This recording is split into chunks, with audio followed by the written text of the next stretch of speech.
அப்போஸ்தலனாகிய பவுல் ரோமாபுரியருக்கு எழுதிய நிருபம் 2ஆம் அதிகாரம். ஆகையால் மற்றவர்களை குற்றவாளியாக தீர்க்கிறவனே, நீ யாரானாலும் சரி, போக்கு சொல்ல உனக்கு இடமில்லை.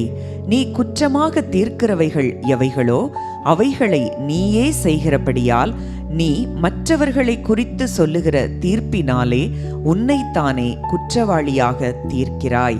இப்படிப்பட்டவைகளை செய்கிறவர்களுக்கு தேவனுடைய நியாய தீர்ப்பு சத்தியத்தின்படியே இருக்கிறதென்று அறிந்திருக்கிறோம். இப்படிப்பட்டவைகளை செய்கிறவர்களை குற்றவாளிகள் என்று தீர்த்தும் அவைகளையே செய்கிறவனே, நீ தேவனுடைய நியாய தீர்ப்புக்கு தப்பிக்கொள்ளலாம் என்று நினைக்கிறாயோ? அல்லது தேவ தயவு நீ குணப்படும்படி உன்னை ஏவுகிறதென்று அறியாமல் அவருடைய தயவு, பொறுமை, நீடிய சாந்தம் இவைகளின் ஐஸ்வர்யத்தை அசட்டை பண்ணுகிறாயோ?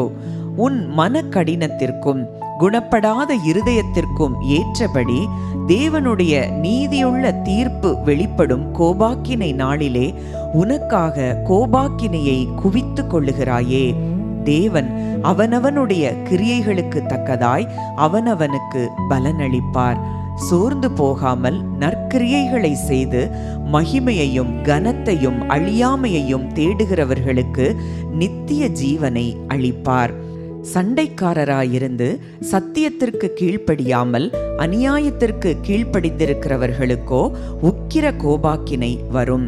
முன்பு யூதரிலும் பின்பு கிரேக்கரிலும் பொல்லாங்கு செய்கிற எந்த மனுஷ ஆத்துமாவுக்கும் உபத்திரவமும் வியாகுலமும் உண்டாகும்.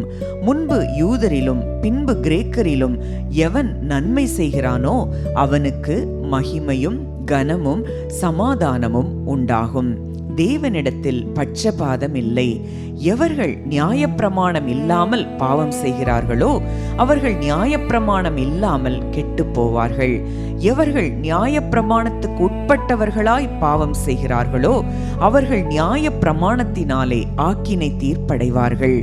நியாயப்பிரமாணத்தை கேட்கிறவர்கள் தேவனுக்கு முன்பாக நீதிமான்கள் அல்ல, நியாயப்பிரமாணத்தின்படி செய்கிறவர்களே நீதிமான்களாக்கப்படுவார்கள். அன்றியும் நியாயப்பிரமாணம் இல்லாத புறஜாதிகள் சுபாவமாய் நியாயப்பிரமாணத்தின்படி செய்கிற போது நியாயப்பிரமாணம் இல்லாத அவர்கள் தங்களுக்கு தாங்களே நியாயப்பிரமாணமாய் இருக்கிறார்கள். அவர்களுடைய மனசாட்சியும் கூட சாட்சியிடுகிறதினாலும் குற்றமுண்டு குற்றமில்லை என்று அவர்களுடைய சிந்தனைகள் ஒன்றை ஒன்று தீர்க்கிறதினாலும் நியாயப்பிரமாணத்திற்கு ஏற்ற கிரியை தங்கள் இருதயங்களில் எழுதியிருக்கிறதென்று காண்பிக்கிறார்கள். என் சுவிசேஷத்தின்படியே தேவன் இயேசு கிறிஸ்துவை கொண்டு மனுஷருடைய அந்தரங்கங்களை குறித்து நியாய தீர்ப்பு கொடுக்கும் நாளிலே இது விளங்கும். நீ யூதன் என்று பெயர் பெற்று நியாயப்பிரமாணத்தின் மேல் பற்றுதலாயிருந்து தேவனை குறித்து மேன்மை பாராட்டி நியாயப்பிரமாணத்தினால் உபதேசிக்கப்பட்டவனாய் அவருடைய சித்தத்தை அறிந்து நன்மை தீமை இன்னதென்று வகையறுக்கிறாயே. நீ உன்னை குருடருக்கு வழிகாட்டியாகவும் அந்தகாரத்தில் உள்ளவர்களுக்கு வெளிச்சமாகவும் பேதைகளுக்கு போதகனாகவும் குழந்தைகளுக்கு உபாத்தியாயனாகவும் நியாயப்பிரமாணத்தின் அறிவையும் சத்தியத்தையும் காட்டிய சட்டமுடையவனாகவும் எண்ணுகிறாயே. இப்படி இருக்க மற்றவனுக்கு போதிக்கிற நீ உனக்குத்தானே போதியாமல் இருக்கலாமா? களவு செய்யக்கூடாதென்று பிரசங்கிக்கிற நீ களவு செய்யலாமா? விபச்சாரம் செய்யக்கூடாதென்று சொல்லுகிற நீ விபச்சாரம் செய்யலாமா? விக்கிரகங்களை அருவருக்கிற நீ கோவில்களை கொள்ளையிடலாமா?